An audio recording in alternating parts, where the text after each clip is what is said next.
வணக்கம். 3 o'clock quick bulletin from you from doctor Rajkumar for you. என்ன நடக்குதுன்னு பார்த்தீங்கன்னா, எலெக்ஷன் கமிஷன் சொல்லியிருக்காங்க, தேர்தல் ஆணையம் இது வரைக்கும் 55-60% தான் பார்த்துருக்கோம், இன்னும் 45% இருக்குது. ஸோ ஏதாவது ஆகலாமா, பல விஷயங்கள் ஆகலாம். இது வரைக்கும் இன்டர்வியூ வரைக்கும் தான் வந்திருக்கோம். பிக்சர் பாக்கி ஹேம்பாங்க.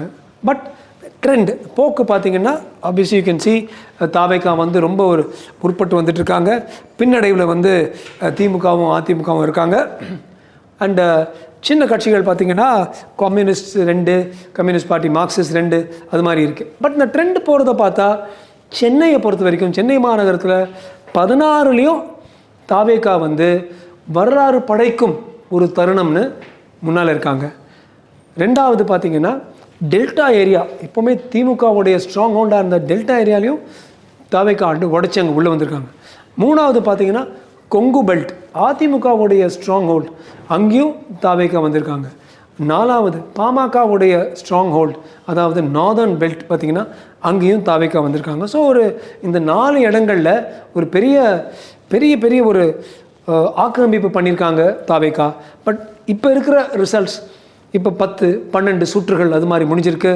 அடுத்த 7-8 அல்லது 10 சுற்றுகளுக்கு பிறகு என்ன வருது தான் முக்கியமான விஷயம். கடைசி பாயிண்ட், 110லேயே தாவேகா கடந்த ஒரு 1 மணி நேரம் 2 மணி நேரமாக 100 அல்லது 110க்குள்ளே ஃப்ரீஸ் ஆகியிருக்காங்க. 118 எடுத்தால் தான் ஒரு தனி பெரும்பான்மை எடுக்க முடியும். அதனால் அந்த மீதி சப்போஸிங் 110ல் அவங்க முடித்தாங்கன்னா மீதி 8 வேட்பாளர்கள் யார், வெற்றி வேட்பாளர்கள் இங்கே வருவாங்க. அவங்க வந்து தேசிய ஜனநாயக கூட்டணியோடு வந்தால் ரொம்ப நல்லாயிருக்கும், அதான் எங்களுக்கெல்லாம் பிடிக்கும்.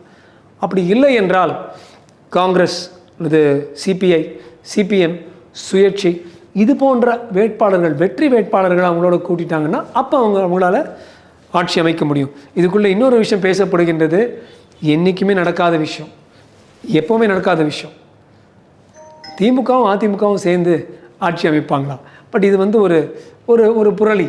பட் அடுத்த 2-3 மணி நேரத்தில் பல உண்மைகள் வரும், காத்திருந்து பார்ப்போம். நன்றி, ஜெய்ஹிந்த்.